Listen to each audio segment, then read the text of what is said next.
और हाजिर ब्रेक के बाद नजर डालेंगे कुछ और अहम खबरों पर। बता दें कि जामताड़ा नगर पंचायत के नवनियुक्त अध्यक्ष आशा गुप्ता ने ईद के मौके पर अपने आवास पर जरूरतमंद महिलाओं के बीच साड़ी और लक्षा का वितरण किया है। इस कार्यक्रम में बड़ी संख्या में महिलाओं ने भाग लिया और पहल की सराहना की। आशा गुप्ता ने कहा कि ईद भाईचारे और खुशी बांटने का पर्व है। कार्यक्रम का नेतृत्व समाज सेवी तरुण कुमार गुप्ता ने किया, जिन्होंने आगे भी समाज सेवा जारी रखने की बात कही है।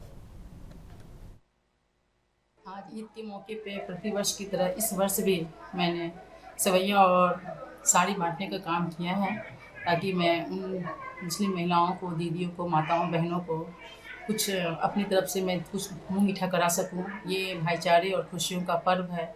एक दूसरे को आपस में गले मिल करके, एक दूसरे का दुख सुख बांट करके ही ईद मनाया जाता है।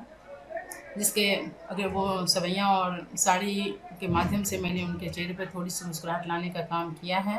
और मैं चाहती हूँ कि इस ईद के मौके पे हम सभी जो यहाँ हज़ारों की संख्या में माताएं एवं बहनें बैठी हैं, एक दूसरे को गले मिल करके खुशियाँ बांटें, क्योंकि खुशियाँ बांटने से ही खुशियाँ बढ़ती है और सबों के चेहरे पे खुशियाँ आती हैं। देखिए, हर साल की बात इस साल भी ईद के मौके पे जो हमारी मुस्लिम माताएं बहनें हैं, उनके बीच में सेवई और साड़ी लच्छा बांटने का जो हम लोग का परंपरा चला आ रहा है। आज इस बीच भी हम लोग ईद के मौके पे सारी जो नगर पंचायत की हर वार्ड की जो महिलाएं हैं उनको बुलाए थे, अपेक्षित किए थे।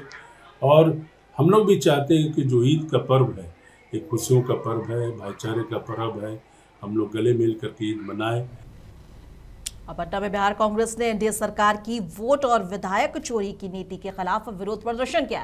प्रदेश कांग्रेस अध्यक्ष राजेश राम के नेतृत्व में कांग्रेस कार्यकर्ताओं ने प्रधानमंत्री नरेंद्र मोदी का पुतला जलाकर सरकार की नीतियों का विरोध किया। राजेश राम ने कहा कि बीजेपी सत्ता में बने रहने के लिए लोकतंत्र के मूल सिद्धांतों का उल्लंघन कर रही है। विपक्षी विधायकों को डराया जा रहा है, दबाव डाला जा रहा है। कांग्रेस ने जोर देकर कहा कि जनता की आवाज और वोट सर्वोपरि है और वे इस तरह की नीतियों के खिलाफ लगातार संघर्ष करते रहेंगे, चाहे वो सड़क हो या संसद।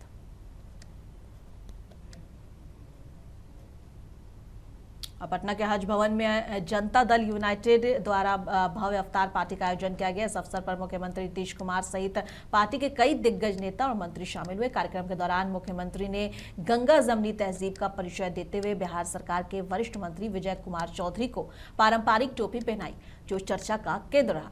वहीं इफ्तार पार्टी में हाल ही में जेडीयू के दामन थामने वाले निशांत कुमार ने भी अपनी उपस्थिति दर्ज कराई। निशांत की अहमियत का अंदाजा इसी बात से लगाया जा सकता है कि अल्पसंख्यक कल्याण मंत्री जमा खान खुद उन्हें लेने के लिए पहुंचे अफ्तार पार्टी के दौरान। बता दें कि जेडीयू में शामिल होने के बाद किसी बड़े सार्वजनिक और सामाजिक मंच पर निशांत कुमार की ये सक्रिय भागीदारी राजनीतिक गलियारों में खास मानी जा रही है। ये पहली बार है कि जब निशांत कुमार ने जेडीयू का दामन थामने के बाद किसी सार्वजनिक जगह पर एक साथ अपने बड़े नेताओं के साथ दिखे हैं।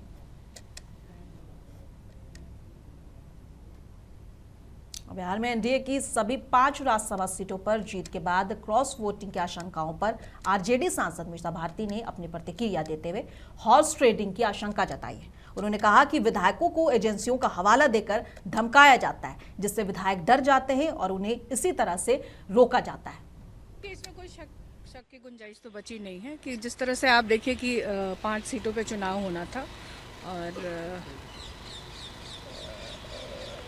सीटें 5 थी और 6 कैंडिडेट्स थे, तो ये होना ही था। तो हमारे एक कैंडिडेट और कांग्रेस के 3 कैंडिडेट्स नहीं पहुंच पाए, जिन्होंने अपना वोट नहीं कास्ट किया। तो कहीं ना कहीं आशंका है पार्टी को और सभी दलों को कि हॉर्स ट्रेडिंग हुई है, या हॉर्स ट्रेडिंग हुई हो या भारतीय जनता पार्टी ने जिस तरह से अपने एजेंसियों का इस्तेमाल करके उनको डराने धमकाने का काम किया हो, ईडी, सीबीआई, इनकम टैक्स, या उनके ऊपर कोई केसेस हो, तो उससे रिलेटेड बहुत सारे बिहार से न्यूज़ इस तरह के भी आ रही है कि उनके ऊपर कुछ ना कुछ केसेस हैं जिसकी वजह से उनको धमका करके वोट लिया गया है।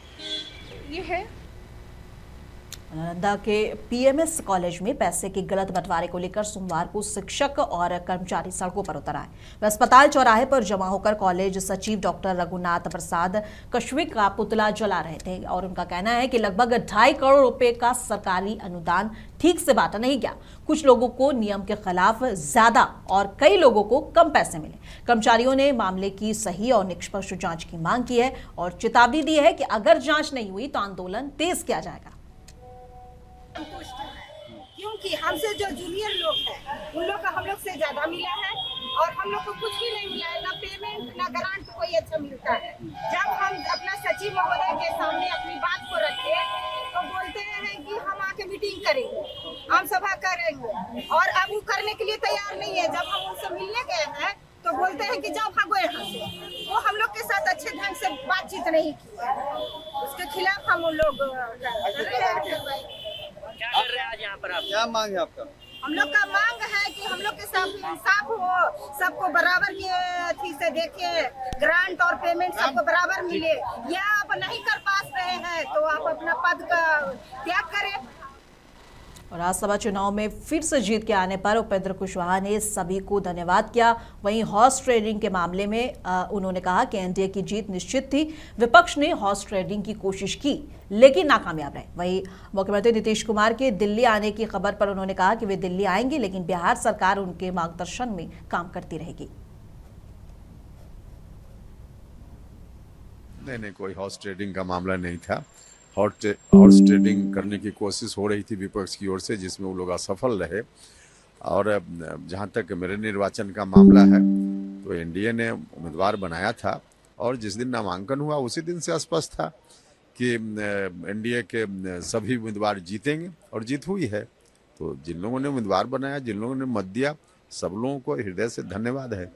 मेरे लिए तो और खुशी का अवसर है कि एक ही हाउस में उनके अनुभव के साथ मुझको भी काम करने का अवसर मिलेगा। तो नीतीश जी भी, हम सब लोग दिल्ली से रहकर अब बिहार की सेवा करेंगे।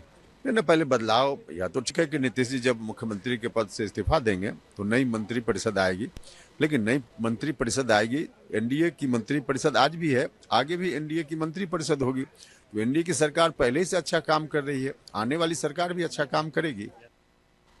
सारण में नाबालिग लड़की के साथ दुष्कर्म और हत्या के मामले में ने बिहार में कानून व्यवस्था पर एक बार फिर सवाल खड़े कर दिए हैं। जनसुराज के प्रदेश अध्यक्ष मनोज भारती ने कहा है कि प्रशासन ने मामले को दबाने की कोशिश की और पीड़ित परिवार से कहा कि किसी का दोष नहीं है। उन्होंने इसे नीट छात्रा मामले की याद दिलाने वाला बताया।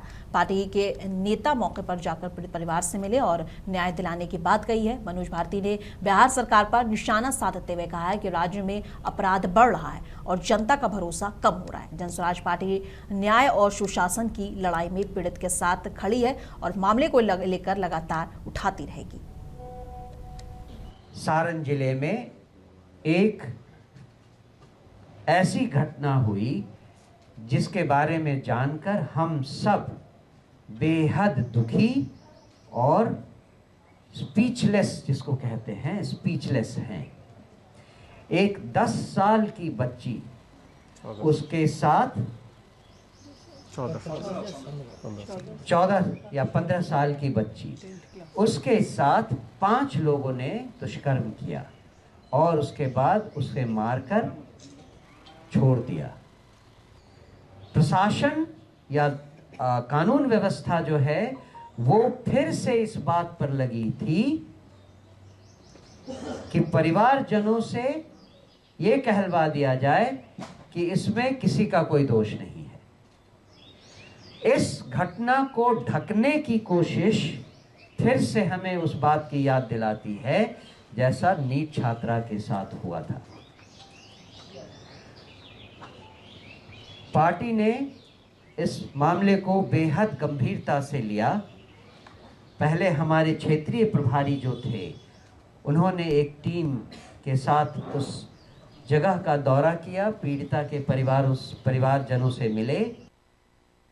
पटना कैंप्स में 27 से 29 मार्च 2026 तक 3 दिवसीय एस्थेटिक प्लास्टिक सर्जरी वर्कशॉप और बीजेपीएस से मिड टर्म अकेडमिक मीट आयोजित किया जाएगा। इस कार्यक्रम में प्रेस कॉन्फ्रेंस में डॉक्टर वीना कुमारी सिंह ने जानकारी दी है कि उन्होंने बताया कि देश भर के प्रमुख प्लास्टिक सर्जन इस वर्कशॉप में शामिल होंगे और कार्यक्रम में लाइव सर्जरी, वैज्ञानिक सत्र और नवीनतम तकनीकों पर चर्चा होगी। एस्थेटिक मिस्ट्री थीम के तहत सर्जरी के उन्नत कौशल और परिणामों की गुणवत्ता पर ध्यान दिया जाएगा। आयोजकों का कहना है कि यह कार्यक्रम चिकित्सकों के लिए ज्ञानवर्धक होगा और प्लास्टिक सर्जरी के क्षेत्र में नए नवाचार को बढ़ावा देगा।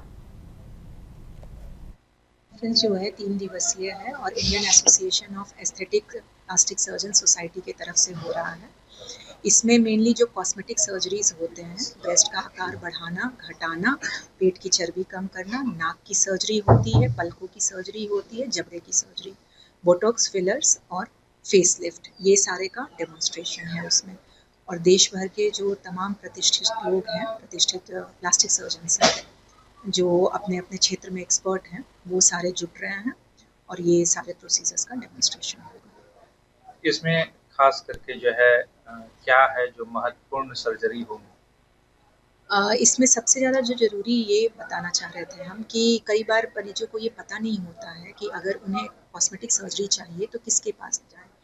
तो हम लोग वो प्रोसीजर्स दिखाएंगे जिन प्रोसीजर्स के लिए प्लास्टिक सर्जन्स एक्सपर्ट होते हैं। जैसे ब्रेस्ट का आकार बढ़ाना, घटाना, ये प्लास्टिक सर्जरी के डोमेन में है। इम्प्लांट लगाना है, ये चर्बी घटाना है। उसी तरह से नाक की ठुड्डी की सर्जरी करवाना है, चेहरे पर कोई भी सर्जरी करवाना है, हेयर ट्रांसप्लांट होता है, पलकों की सर्जरी होती है, फैट ग्राफ्टिंग होता है, लेज़र होते हैं, इन सब के लिए प्लास्टिक सर्जन एक्सपर्ट होते हैं। तो मेनली ये मैसेज जो है हम लोग बताना चाहते हैं सोसाइटी को कि अपने एक्सपर्ट से मिलें। जाते हुए एक बार फिर नजर डालेंगे आज की बड़ी हेडलाइंस पर। सीएम हेमंत सोरेन ने नेताओं को भेंट की झारखंड राइजिंग पुस्तक, विजन 2050 के प्रयासों की दी जानकारी।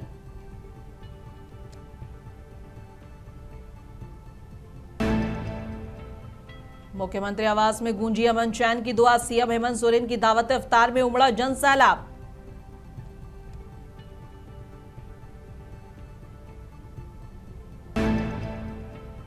झारखंड विधानसभा के पंचम बजट सत्र का आज 17वां दिन, मंत्री दीपिका पांडे सिंह ने सदन में उठाया मनरेगा का मुद्दा।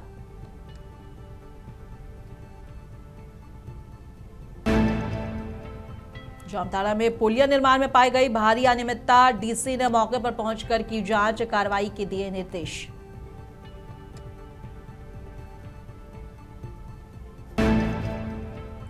पटना में जमा खान की भव्य इफ्तार पार्टी, नीतीश कुमार और नए नवेले नेता निशांत कुमार की उपस्थिति रही खास।